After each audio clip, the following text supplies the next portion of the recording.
Hello friends, स्वागत है आप सभी का हमारे यूट्यूब चैनल में। तो आज फिर हम अगला पार्ट लेकर के आए हैं प्रॉफिट एंड लॉस का।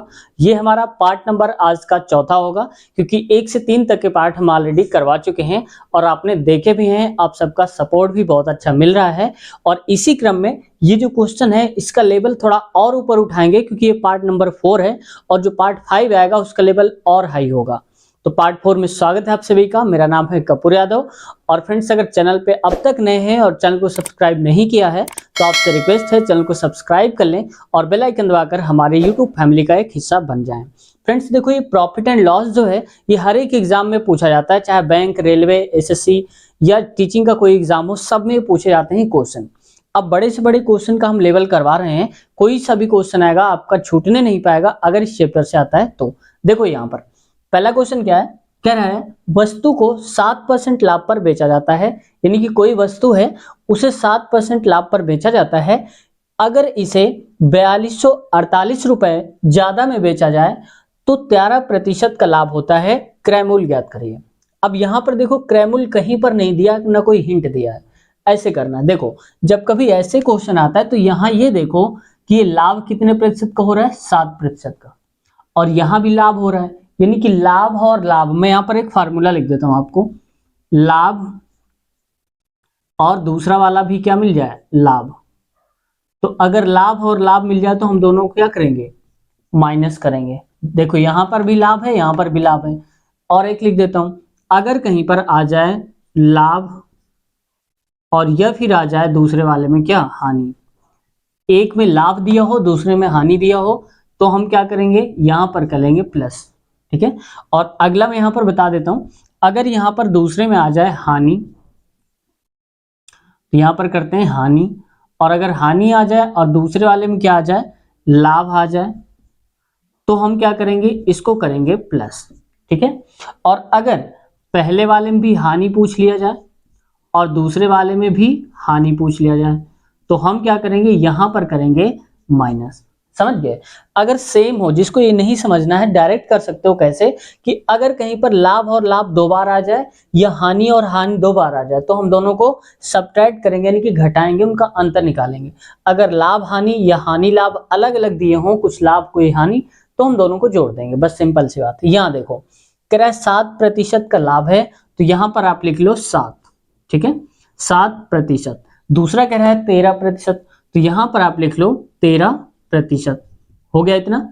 अब क्या कह रहा है कि इन दोनों का जो अंतर है वो कितना आ रहा है। अंतर में माइनस प्लस नहीं देखा जाता, इन दोनों के बीच का गैप देखा जाता है। तो 7 6 13, तो आप कहेंगे कितने का अंतर है, 6 का। अब ये 6 हमारे हिसाब से 6 रुपए, क्वेश्चन के हिसाब से 4248 रुपए, यानी कि 6% की जो वैल्यू दे के रखी है वो दिया है 4248 रुपए। समझ गए आप। ऐसे करके अब 1% की वैल्यू निकालते हैं। यहां देखो, तो 1% बराबर हो जाएगा 6 सते 42 हो जाएगा, 0 आएगा, 6 अठे 48 हो जाएगा। 1% बराबर 708 रुपए। तो हम कहेंगे हमारी पूरी की वैल्यू जो क्रय मूल्य होगा वो 100% ही होगा। तो कोई कंप्लीट वैल्यू जो होती है वो 100% होती है। तो यहां पर हम कहेंगे ये हो जाएगा 100% की वैल्यू हो जाएगी 708, और गुणे क्या करेंगे, 100। जब 100 से गुणा करते हैं तो डायरेक्ट हम 0 लगा देते हैं इस नंबर पे। तो 708 और 2 0, ये इतने रुपए हो जाएगा हमारा क्या, क्रय मूल्य हो जाएगा, जो कि पूछा था। समझ गए। तो मैं यहाँ पर लिख भी देता हूँ, अगर ना आप समझ पाए तो ये है इसका क्रय मूल्य।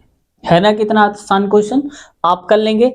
अब इसको मैंने समझाने के लिए कुछ टाइम लिया है। अगर आप इसको डायरेक्ट करेंगे, अंतर निकालो, बस 100 की वैल्यू निकाल दो, आंसर बहुत से बहुत कम समय में 10 सेकंड के अंदर आप इस क्वेश्चन को कर लेंगे। हालांकि क्वेश्चन बहुत बड़ा लगता है। ठीक है। अब देखते हैं एक ऐसा ही दूसरा क्वेश्चन, फिर आगे बढ़ते हैं। अगला क्वेश्चन देखते हैं और इसको समझते हैं। ये कुछ अलग लेवल है। क्या बोलता है, यहां देखो, कह रहा है वस्तु को, यानी कि कोई वस्तु है उसे 9% हानि पर, अब क्या करें, हानि हो रही है, हानि पर बेचा जाता है। यदि इसे 800 रुपए ज्यादा में बेचा जाए तो 7% का लाभ होता है। क्रय मूल्य ज्ञात कीजिए।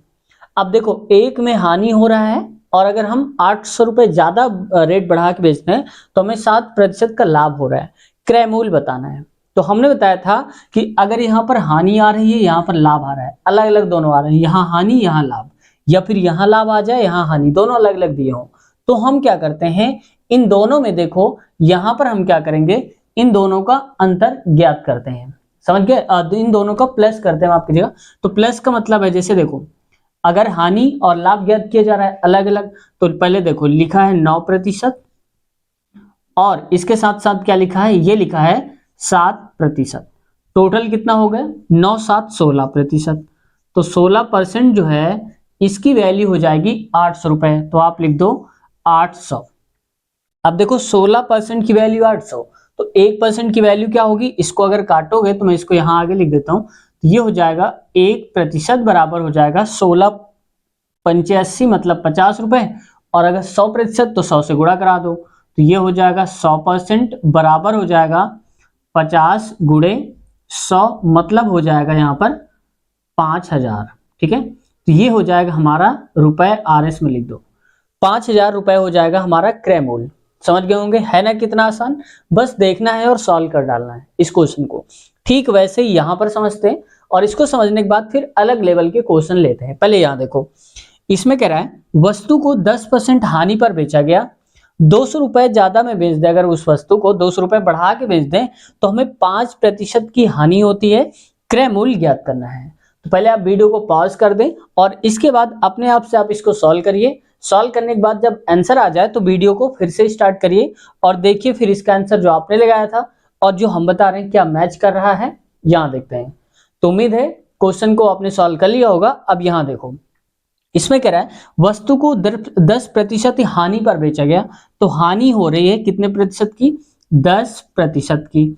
और हमने बोला था कि यहाँ हानि हो रही है और यहाँ पर भी हानि हो रही है, यानी कि दोनों हानि और हानि दिया है, तो दोनों का अंतर निकालेंगे, किसका, 10% का और 5% का। तो 5% को घटा दो तो यहाँ कितना बचेगा, ये बचेगा 5%। भाई 10 में से 5 घटाओगे तो 5% बचेगा। अब बराबर ये किसके हो जाएगा, ये हो जाएगा यहाँ पर 200 के, तो ये हो जाएगा 200। अब 1 की वैल्यू निकालनी है क्योंकि 5 की वैल्यू पता है, तो 1% हमारा हो जाएगा यहाँ पर 5 चौक 20 यानी कि 40 रुपए। अब 1% हो गया 40 रुपए, तो 100% कितना होगा, तो आप इसको 100 से गुणा करा दो। ठीक है, यहाँ भी 100 हो जाएगा, तो हम कहेंगे 100% की वैल्यू हो जाएगी 4000 रुपए। ठीक है, ये हो जाएगा हमारा क्रय मूल्य, इसको आप लिख देंगे, ये हो जाएगा हमारा क्रय मूल्य। है ना आसान, कितना आसानी से इस क्वेश्चन को हम सॉल्व कर पाएंगे, जब हमें ये ट्रिक पता होगी तो ही कर पाएंगे, ऐसे नहीं कर पाएंगे। अब लेते हैं अगला क्वेश्चन और फिर उसको समझते हैं कैसे सॉल्व करते हैं। अगला क्वेश्चन देखते हैं और इसको समझते हैं ये क्वेश्चन क्या कह रहा है। इसमें कहा जा रहा है व्यक्ति ने बैग को 10% लाभ पर बेच दिया, यानी कि कोई बैग रहा होगा उसको खरीदा और 10% के लाभ पर बेच दिया। यदि इसे यानी कि इसी बैग को 20% कम में खरीदता, जितने का भी खरीदा होगा उससे 20% कम का खरीदे और 20 रुपए ज्यादा में बेचे, यानी जितने का बेचता है उससे 20 रुपए और बढ़ा के बेचे, तो 40% का लाभ हो जाता है उसको। तो क्रय मूल्य ज्ञात करना है, यानी कि उसने कितने रुपए का खरीदा था हमें ये बताना है। तो देखो इसमें क्या है, कोई वैल्यू दे के नहीं रखी है, परसेंटेज और परसेंटेज दिया है, सिर्फ 20 रुपए दिया है कम और ज्यादा वाला।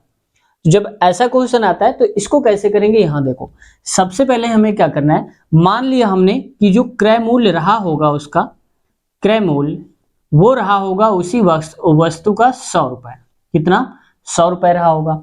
अब कह रहा है कि 10% लाभ पर बेच दिया, तो 10% का मतलब क्या हुआ, 110 रुपए का बेचा होगा। तो 110 कैसे, क्योंकि आप जब 100 रुपए का 10% निकालेंगे तो नीचे आएगा 100 और 100 से 100 कट जाएगा तो क्या बचेगा 10, तो 100 रुपए तो होगा ही होगा, 10 रुपए एक्स्ट्रा तभी 10% का लाभ होगा, तो 110 रुपए का बेचा होगा, मान लिया थोड़ी देर के लिए। अब अगली कंडीशन क्या कहता है कि इसे 20% कम में खरीदे, तो मान लो कि हमने 100 रुपए का खरीदा था, अब 20% कम में खरीद रहे हैं, तो कितने रुपए खरीदा होगा, 80 रुपए का। ये हमारा क्या हो जाएगा, नया वाला क्रय मूल्य हो जाएगा। ठीक है, ये पहले वाला क्रय मूल्य था और ये नया वाला क्रय मूल्य। अब 80 कहां से आया, क्योंकि अब पहले हमने 100 रुपए खरीदा था और 20 रुपए कम का खरीदा है, क्यों, क्योंकि 20% है, तो 100 रुपए का अगर 20% निकालोगे तो 20 रुपए आएगा और 20 रुपए कम करना है 100 में से तो 80 आ गया। अब कह रहा है 20 रुपए ज्यादा में बेचे। अब ये गलती नहीं करना कि 20 रुपए ऐड करके आप इसको 100 बना दो, गलत यही हो जाता है। करना क्या है, 80 जो है 80 रुपए में खरीदा है, अगर बेच दिया तो 40% का लाभ होता है। तो लाभ का मतलब देखो 80 रुपए का खरीदा है तो हम ये देख लेते हैं कि कितने रुपए वो बढ़ा के बेचे कि हमें 40% का लाभ हो जाए। तो 80 रुपए का 40% निकालो, तो हम कहेंगे 80 गुणे 40 बटे आ जाएगा 100, क्योंकि प्रतिशत हटता है तो नीचे 100 आ जाता है। अब ये जीरो से ये 2 जीरो कटे और नीचे वाला ये 2 जीरो से ये और ये कट गए, तो कितना आ गया, 8 चौक आ गया 32। समझ गए आप। तो यहां पर क्या हो जाएगा, ये प्लस करके लिखेंगे 32 रुपए। ये कितने रुपए हो गया, 32। कैसे बढ़ा के, क्योंकि 80 रुपए था और 32 रुपए और बढ़ा दिया, तो इसका मतलब बेचा कितने का होगा, 112 रुपए का। ये बात समझ में आ गई। अब 80 रुपए की चीज खरीदकर 112 रुपए की बेच दी। अब हम ये देखें कि पहले जो बेचा था हमने और अब जो बेचा है कितने रुपए का अंतर आ रहा है। तो पहले हमने 110 रुपए की चीज बेची थी और अब कितने की बेचा, 112 रुपए की। इन दोनों का अंतर निकालेंगे तो कितना आएगा, 2 आएगा। क्यों आएगा, क्योंकि 112 में से 110 हटाएंगे तो 2 आएगा। अब 2 की वैल्यू जो है यहां पर देखो 20 रुपए ज्यादा, हमारे हिसाब से कितना ज्यादा, 2, क्वेश्चन के हिसाब से 20 ज्यादा, तो यहां पर क्या लिखेंगे, 20 लिखेंगे। अब ये देखो कि ए बी 2 की यूनिट है 20 और ए की वैल्यू कितनी हो जाएगी, ए की वैल्यू इसको अगर काटेंगे तो हो जाएगी 10। ये नहीं पता है तो 2 का आधा 1 और 20 का आधा 10, ऐसे कर लो। अब 1% की वैल्यू 10 रुपए, तो 100% की वैल्यू क्या हो जाएगी, तो यहां पर लिखेंगे 1 गुणे 100% है, तो यहां पर हो जाएगा 10 गुणे 100 से मल्टीप्लाई कराएंगे तो कितना आंसर आ जाएगा, ये हमारा आ जाएगा 1000। ठीक है, 1000 रुपए। मतलब अब हम कहेंगे कि क्रय मूल्य कितना रहा होगा, 1000 रुपए। उस वस्तु का जो हमने खरीदा होगा एक्चुअल में पैसे लगा के, वो 1000 रुपए की हमने खरीदा होगा। समझ गए आप। अब मान लो इस क्वेश्चन में क्या कर सकता है, कुछ और भी चेंजेस कर सकता है। क्या कर सकता है, अगर मान लो ये कह देता कि यहाँ पर 20% की जगह पे कर देता, अगर मान लो 50 रुपए, कितने रुपए कर देता, 50 रुपए, तो 50 रुपए ज्यादा में बेचता तो सब कुछ तो यही रहता, क्योंकि परसेंटेज यही है, सब कुछ यही रहता। अब यहाँ पर 2 रुपए का अंतर हमारे हिसाब से आ रहा था, क्योंकि 112 110 अंतर 2 का आ रहा है, और यहाँ 20 न लिखते, क्या लिखते, 50, यानी जितने ज्यादा है कम में बेचता है उसको यहाँ पर लिखते हैं। तो मान लो थोड़ी देर के लिए इसका आंसर आ गया। अब इसको चेंज करके हम बता रहे हैं कैसे करेंगे। तो यहाँ पर देखो, एक बार वीडियो को आप रोक दो, ये 50 की वैल्यू रख के अब पूरा क्वेश्चन सेम करके देखो क्या आ रहा है आंसर, और सॉल्व करके फिर इस वीडियो को फिर से ही शुरू करो, फिर देखो कि कितना आंसर आपका जो आ रहा है और ये क्या सेम आ रहा है। ठीक है, तो उम्मीद करता हूं सॉल्व कर लिया होगा। अब यहां देखते हैं, अब इसमें देखो 2 की वैल्यू, मैं यहां से इसको फिर से कर दे रहा हूं। ये 2 की वैल्यू क्या है, 2 की वैल्यू हो जाएगी कितनी, 50, तो हम लिखेंगे यहां पर 50। एक की वैल्यू क्या हो जाएगी, एक की वैल्यू हो जाएगी 50 और नीचे आ जाएगा 2, मतलब हो जाएगा 25। बस एक की वैल्यू आ गई, तो जो भी आंसर यहाँ आता है एक की वैल्यू, उसका 100 से गुणा करा दो, तो कितना आएगा, 2500 आ जाएगा। तो 2500 रुपए हमारा सही आंसर हो जाएगा। कब हो जाएगा, जब हमें यहाँ पर 50 रुपए दिया होता तो। अब लेते हैं अगला क्वेश्चन, फिर उसमें देखते हैं और इसको समझते हैं कैसे सॉल्व करेंगे। यहां पर कहा जा रहा है राहुल ने पुस्तक को, कोई पुस्तक रही होगी, पुस्तक को 20% लाभ पर बेचा। यदि इसे 10% कम में खरीदे इसी पुस्तक को और 18 रुपए कम में बेच दे तो 30% का लाभ होता है। क्रय मूल्य ज्ञात करना है। तो देखो यहां पर क्या है कि सिर्फ अब की बार बोला जा रहा है कम में बेच रहा है, अभी तक क्या था, ज्यादा में बेच रहा था, और यहां पर 20% का लाभ हो रहा है और यहां पर कम में खरीद दिया और यहां पर लाभ हो रहा है। तो जब कभी ऐसा क्वेश्चन आता है तो सेम फंडा हमें वही अपनाना है। क्या, कि मान लिया कि हमने जो क्रय मूल्य रहा होगा, जो क्रय मूल्य रहा होगा वो 100 रुपए रहा होगा। हमने थोड़ी देर के लिए मान लिया कि कोई चीज हमने 100 रुपए की खरीदी रही होगी और 20% लाभ पर हमने बेच दिया होगा। तो 20% का मतलब कि 100 का 20% कितना होता है, तो हम कहेंगे 100 गुणे 20% का मतलब होता है कि प्रतिशत जब हटेगा तो नीचे क्या आएगा, 100 आ जाएगा। अब 100 से 100 कट जाएगा तो उत्तर में क्या आएगा, 20, यानी कि 100 रुपए का 20% निकालेंगे तो 20 आएगा। तो 100 रुपए का लाभ कब होगा, 20 रुपए का लाभ कब होगा, जब 100 रुपए प्लस 20 रुपए एक्स्ट्रा होंगे। तो हम कहेंगे 120 रुपए की उसने चीज को बेचा होगा। ठीक है, या नहीं समझ में आ रहा तो डायरेक्ट आप कर दिया करो 100 रुपए और मैं ऐड कर दिया करो 100 120 हो गया, ठीक है। जो भी दिया हो उसको 100 रुपए में ऐड कर दो, परसेंटेज को निकालने का टाइम खत्म।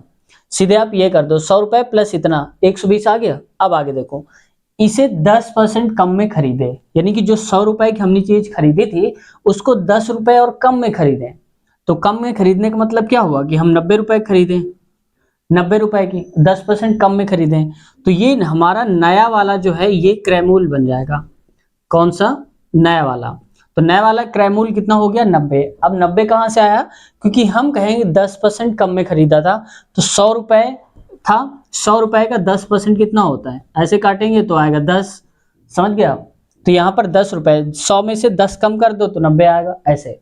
और अगर नहीं भी समझ में आए, ये नहीं करना चाहते हैं, तो डायरेक्ट इसके लिए क्या कर सकते हैं कि अगर कहीं पर कम में खरीदने की बात हो तो 100 रुपए में 10 घटा दो, 90 आ गया, ठीक है। अगर लाभ की बात हो 100 रुपए में इतना ऐड कर दो, ये आ गया। बात समझ में आ गई? तो अब देखो 10 रुपए कम में, 10% कम में खरीदा तो 90 रुपए खरीदा होगा। अब हम क्या करेंगे, मेन हमें गलती यही करनी होती है, 18 रुपए जोड़कर हम बना देते, वही गलत होता है। अब कह रहे 30% का लाभ होता है, तो 30% का मतलब 90 रुपए का 30% कितना होता है? 30%। ऐसे करेंगे, जीरो जीरो कट जाएंगे, तो ये आएगा 27। कितना? 27। यानी कि 90 रुपए में 27 और बढ़ा के हमने बेच दिया, तो ये प्लस 27 कर दो इसमें, तो कितना हो जाएगा? ये हो जाएगा 117। समझ गए आप? 117 रुपए। अब देखो हमारे हिसाब से पहली चीज खरीद रहे थे 100 रुपए की और बेच रहे थे 120 की। अब हम खरीद रहे हैं 90 रुपए की और बेच रहे हैं 117 रुपए की। अब हमारा ये क्या हो गया? क्रय मूल्य हो गया, क्रय मूल्य। ये हमारा हो गया क्या? विक्रय मूल्य। ठीक वैसे ये भी हमारा हो गया विक्रय मूल्य। अब आप कहेंगे दो बार कैसे? ये हमारा पहले का विक्रय मूल्य है और ये नया है, तो मैं यहाँ पर लिख देता हूँ नया। तो नया क्रय मूल्य, विक्रय मूल्य 117 रुपए, ठीक है। अब देखो इन दोनों का अंतर, मैं इसको हटा देता हूं, आप समझ गए होंगे। इन दोनों का अंतर जब निकालेंगे तो कितना आएगा? 120 117। तो मैं लिख देता हूं 120 माइनस 117 बराबर कितना आएगा? 3 आएगा। समझ गए आप? तो ये 3 जो आया है हमारे हिसाब से इन विक्रय मूल्य का जो अंतर है 3 रुपए है, और क्वेश्चन के हिसाब से कितने रुपए का अंतर है? 18 रुपए का अंतर है। तो 3 की वैल्यू क्या हो जाएगी? ये हो जाएगी 18, ठीक है। अब 1 की वैल्यू अगर हम निकालेंगे तो कितना आएगा? तो हम कहेंगे 18 और नीचे होता है, ये आ जाता है यहाँ पर 3, तो 1 की वैल्यू हो जाएगी 6। समझ गए? 3 छंगे 18। अब 1% 6 के बराबर है, तो 100% होती है वैल्यू, तो यहाँ पर आप 100 से गुणा करा दो, तो यहाँ पर भी 100 से गुणा करा दो, तो आंसर में क्या आ जाएगा? 600 रुपए आ जाएगा। समझ गया आप? यानी कि हमने उस चीज को खरीदी होगी 600 रुपए में खरीदी होगी, जिसके बारे में पूरा 3 झांगड़ा हमें करना पड़ रहा है, ठीक है। तो आप समझ गए कितना आसानी से हमने क्वेश्चन को सॉल्व कर लिया। इसको और भी कम समय में अगर आप करना चाहते हैं तो यहाँ समझ लो कैसे करेंगे, इससे भी शॉर्ट मेथड से ये करेंगे। सबसे पहले देखो 100 हमें लिखना ही लिखना है, और अगर यहाँ लाभ हो तो इसको जोड़ दो, 120 बन गया, ठीक है। और अगर यहाँ पर कम दिया हो तो हम कहेंगे 100 में से उतना घटा के लिख दो, 100 में से 10 कम करो, 90 आ गया। अगर कहे ज्यादा में तो 100 में से उतना जोड़ दो, इतना आ जाएगा। समझ गया आप? इसके बाद क्या करना होता है, ये तो सेम कर लेंगे आप। अब ये वाले में दिक्कत होती है, इसको थोड़ा ध्यान देना पड़ता है। ध्यान क्या देना है कि जो भी यहाँ पर हमारे पास नंबर आता है, इसी नंबर का इतने % हम निकाल देते हैं। तो इस, और ये भी कम समय में करना है, तो एक काम करना, नंबर का गुणा करा दो, 3वां 27, बस इसमें 27 जोड़ दो, 17 बन गया। दोनों का अंतर निकाल दो, जो भी अंतर आ रहा हो इसके बराबर कर दो, बस 1 की वैल्यू इतनी आ गई तो 100 की वैल्यू निकाल लो, यानी कि जो भी 1 की वैल्यू आ रही है 100 से गुणा करा दो, आंसर आ गया, ठीक है।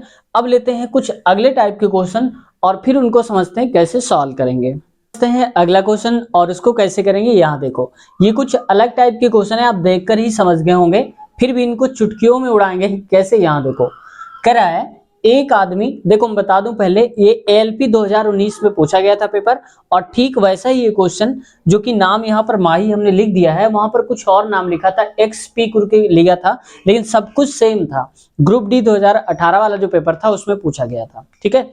ये दोनों ही क्वेश्चन इंपॉर्टेंट हो जाते हैं। यहाँ देखो एक आदमी ने 11 वस्तुएं 10 रुपए के हिसाब से खरीदी तथा 10 वस्तुएं 11 रुपए के हिसाब से बेच दिया।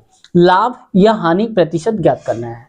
तो देखो सबसे पहले ऐसे क्वेश्चन में हमें क्या करना है, यहां पर लिख लो वस्तुएं कितनी हैं, ये हैं 11, ये हो जाएगा 11, ठीक है। 11 वस्तुएं, मैं यहां पर एक काम कर देता हूं, यहां लिख देता हूं वस्तुएं, ठीक है, वस्तुएं 11 वस्तुएं हैं, 10 रुपए के हिसाब से बेची गई, ये बेची गई 10 रुपए के हिसाब से, समझ गए। अब क्या होता है, 10 वस्तुएं, तो वस्तुओं के नीचे वस्तुओं लिखोगे और यहां पर रुपए के नीचे आप रुपए लिखोगे। तो ये 10 वस्तुएं हैं, तो यहां पर लिखेंगे 10, तो ये हो जाएगा 10, ये भी दोनों वस्तुएं ही हैं, ठीक है। और यहां पर 10 वस्तुएं बेची गई हैं कितने की, 11 रुपए की, क्यों, क्योंकि 10 वस्तुएं 11 रुपए की, 10 वस्तुएं 11 रुपए की, तो यहां पर लिख दो आप 11 के हिसाब से। बात समझ में आ गई। अब देखो ऐसा क्वेश्चन जब भी आता है तो हमें सबसे पहले एक काम करना होता है कि वस्तुओं की संख्या बराबर करो। अब देखो 11 है और ये 10 है, इन दोनों को हम क्या करें आपस में कि बराबर हो जाएं। तो इसके लिए देखो हमें क्या करना पड़ेगा, इसको मैं इरेज कर देता हूं इतना, ठीक है। अब देखो अगर यहां पर हम 10 से गुणा करा दें और यहां पर 11 से गुणा करा दें तो बात बराबर, तो मैं कहता हूं यहां पर हो जाएगा 10 से गुणा करा देता हूं, और 10 से गुणा अगर इधर कराओगे तो यहां पर भी 10 से गुणा कराना पड़ेगा। अब यहां पर कराते हैं 11 से गुणा, 11 से क्यों, क्योंकि 10 गुणे 11, 11 गुणे 10 बात एक ही है। अब यहां पर अगर हमने 11 से गुणा कराया है तो यहां पर भी सेम 11 से गुणा कराना पड़ेगा, तो हम लिखेंगे 11, ठीक है, बात समझ गए। अब ये वस्तुएं हमें बराबर हो गई, क्यों, क्योंकि इन दोनों का मतलब कितना आएगा, 110 आएगा और यहां भी 110 ही आएगा, तो इनसे हमें मतलब नहीं। अब हमें रुपए की बात करते हैं, तो रुपए में देखो 10 गुणे 10 कितना हो जाएगा, 10 दहम 100, तो यहां पर लिखेंगे 100, ठीक है। अब यहां पर देखो 11 ग्राम क्या होता है, 121, तो यहां पर आगे लिखेंगे 121। अब देखो ये खरीदा था उसने, 10 रुपए लगाए थे, तब ये खरीद वाला रेट है, यानी कि ये क्रय मूल्य है, तो मैं इसको लिख देता हूं सीपी, और ये विक्रय मूल्य है तो मैं इसको लिख देता हूं सेलिंग प्राइस यानी कि एसपी, सीपी कॉस्ट प्राइस यानी कि क्रय मूल्य। अब देखो यहां पर कह रहा है 100 रुपए हमने लगाए थे, ये तो खरीदे थे 100 रुपए लगाने पर, जो पेंसिलें खरीदी हमने 100 रुपए टोटल लगाए थे, और जब बेच दिया तो हमारे पास कितने पैसे आ गए, 121 रुपए, यानी कि ज्यादा पैसे आ रहे हैं, लगाए 100 आ गए 121, तो 21 रुपए का फायदा हुआ हमारा। तो यहाँ पर लाभ प्रतिशत, तो लाभ कितने का हुआ, तो इन दोनों का अंतर जो होगा वो कितना हो जाएगा, तो मैं कहता हूं यहाँ पर कि लाभ हो जाएगा हमारे पास कितने रुपए का, 21 रुपए का। लेकिन लाभ प्रतिशत बताना है, 21 कहां से आया, समझ में आ गया होगा। इन दोनों का अंतर, यानी कि हमने बताया था स्टार्टिंग में चैप्टर के, अगर पार्ट 1 आपने नहीं देखा है तो उसमें पता होगा आपको, और जिसने भी देखा है उन्हें पता ये होगा कि हम एसपी माइनस सीपी करते हैं अगर हमें लाभ होता है, तो लाभ हुआ तो 121 माइनस 100 21 रुपए। अब देखो कह रहा है यहाँ पर लाभ प्रतिशत, तो लाभ प्रतिशत ज्ञात करने के लिए हम क्या करना पड़ेगा, यहाँ पर सबसे पहले देखो लाभ कितने रुपए का, 21, तो यहाँ लिखो 21, और बटे में क्या आ जाएगा, खरीदा कितने की था, 100 रुपए की, तो यहां पर लिखेंगे 100, गुणे करते हैं 100। अब देखो ये 100 से ये 100 कट जाएगा, क्योंकि ऊपर वाला नीचे वाले से कट सकता है लेकिन बीच में गुणा होना चाहिए, और अगर नहीं तो ऊपर होना चाहिए, ये कट गया, तो हम कहेंगे कितने प्रतिशत का लाभ हुआ, ये हुआ 21% का लाभ हो गया। आप समझ गए, कितना आसानी से कर पाए आप क्वेश्चन को। अब आते हैं नेक्स्ट क्वेश्चन में, इसमें समझते हैं, इसी का छोटा भाई है, ये भी हल्के में नहीं लेना, ग्रुप डी 2018 में आया था। देखो इसको, माही ने 6 पेंसिलें 5 रुपए के हिसाब से खरीदी। अब उसने कहा कि भाई 5 रुपए की 6 पेंसिलें, फिर 5 रुपए की 6 पेंसिलें, ऐसे करके मिल रही हैं। तो माही ने 6 पेंसिलें 5 रुपए के हिसाब से खरीदा और 5 पेंसिलें 6 रुपए के हिसाब से निपटा दिया, यानी कि बेच दिया। लाभ या हानि प्रतिशत ज्ञात करना है, तो सिंपल सी बात है, यही हमें फंडा अपनाना है। पहले लिखो कितनी पेंसिलें, तो यहां पर हो जाएंगी 6 पेंसिलें। कितने रुपए खरीदी, तो ये खरीद, मैं इसको थोड़ा और नीचे लिखता हूं वरना फिर कैलकुलेशन में इधर आ नहीं पाएगा। तो 6 और 6 पेंसिलें कितने रुपए की, 5 रुपए की। देखो 6 पेंसिलें 5 रुपए की, तो आप लिख दो यहाँ पर 5, समझ गए। अब कह रहा है कि 5 पेंसिलें, तो पेंसिलें के नीचे पेंसिलें, क्योंकि ये क्या है हमारी पेंसिलें हैं, तो यहाँ पर लिखेंगे पेंसिलें, ये क्या है हमारे रुपए हैं। तो 6 पेंसिलें 5 रुपए की और 5 पेंसिलें, तो यहाँ फिर लिखो 5 पेंसिलें कितने रुपए की बेची है, 6, तो रुपए के नीचे रुपए आएगा 6। अब हमें ये बराबर करना होता है, तो 6 का हम किससे गुणा कराएं कि, और इसका बराबर, तो 6 पंचे 30, अगर हम इसको 5 से गुणा करा दें तो ये 30 बन जाएगा, और इधर अगर 6 से गुणा करा दे तो ये 30 बन जाएगा, क्योंकि दोनों बराबर ही करने हैं, ये वाला और ये वाला। तो 5 से गुणा यहाँ कराया है तो 5 से गुणा हम यहाँ भी कराएंगे। अगर यहाँ पर हम 6 से गुणा करा रहे हैं तो 6 से गुणा यहाँ भी कराएंगे। अब माफ कीजिएगा, यहाँ पर 6 से गुणा कराएंगे तो 6 हो जाएगा। ठीक है, अब देखो 6 पंचे हो जाएगा ये 30 और ये भी हो जाएगा 6 पंचे 30, तो ये तो बराबर हो गए संख्याएं। अब यहाँ आते हैं जो हमारे काम की चीज है, वो है 25 और ये है यहाँ पर 6 से रंग 36, यानी कि ये पहले वाला हमारा हो गया सीपी यानी कि कॉस्ट प्राइस, जितने रुपए हमने खरीदा है, और ये हो जाएगा एसपी। एसपी मतलब होता है सेलिंग प्राइस, जितने में हमने बेची है कोई चीज को। अब 25 रुपए में हमने चीज को खरीदा है और 36 रुपए में बेच डाला, तो कितने रुपए का हमें फायदा हुआ होगा? तो हम कहेंगे, अगर नहीं आ रहा तो आप कर लो 36 माइनस 25 करेंगे, तो ये आ जाएगा यहाँ पर कितने रुपए? ये आएगा 11 रुपए। ठीक है, 11 रुपए। अब 11 रुपए के हिसाब से अगर देखोगे तो फायदा हमें 11 का हुआ है, 11 रुपए का। अब कह रहा है प्रतिशत में, अगर ये पूछ ले जाए कितने रुपए का लाभ हुआ तो 11 रुपए का, और प्रतिशत में अगर पूछ ले तो प्रतिशत के लिए हमें क्या करना है, यहाँ पर देखो लाभ प्रतिशत में लिख देता हूँ। लाभ प्रतिशत बराबर होता है लाभ कितने को हुआ है? 11 रुपए का, तो 11 हो जाएगा। और नीचे यहाँ पर देखो कितने खरीद के लाए थे, हम लाए थे 25 रुपए खरीद के, तो यहाँ पर हो जाएगा 25। गुणे में 100 हमेशा करते हैं, 25 से कम 25 हो जाएगा, 25 चुक्को हो जाएगा 100, और यहाँ पर बचेगा 11 गुणे 4 मतलब हो जाएगा 44। ठीक है, तो ये राइट आंसर आ जाएगा, 44% का इसको क्या होगा? लाभ हो जाएगा। समझ गए आप इस क्वेश्चन को कैसे सॉल्व करेंगे? तो उम्मीद है कि ये क्वेश्चन जो है अब अगर आ गए तो आपसे छूटेंगे नहीं, आप इनको जरूर से जरूर करके आएंगे। ठीक है, अब देखते हैं। अब फ्रेंड्स यहाँ पर क्या करते हैं, इस क्वेश्चन को हम यहीं तक रखते हैं और एक क्वेश्चन मैं आपके लिए छोड़ के जाता हूं, ये होमवर्क में होगा जो अगला क्वेश्चन मैं दे रहा हूं आपको, और इसका सोल्यूशन हम नेक्स्ट पार्ट में करेंगे। लेकिन तब तक आपको इस क्वेश्चन को करने की ट्राई करनी है, कोशिश करनी है, और जैसे ही हमारा अगला पार्ट आएगा तो इसी वीडियो के नीचे आपको लिंक मिल जाएगी, आप वहां से अगला पार्ट भी इसका देख सकते हैं। तो आज की वीडियो कैसी लगी आपको कमेंट सेक्शन में जरूर बताना है, या कुछ सुझाव देना चाहते हैं, या कुछ आप कहना चाहते हैं, या कुछ पूछना चाहते हैं, तो भी आपके कमेंट आमंत्रित है, आप वहां से पूछ सकते हैं, अपने कमेंट आप छोड़ सकते हैं।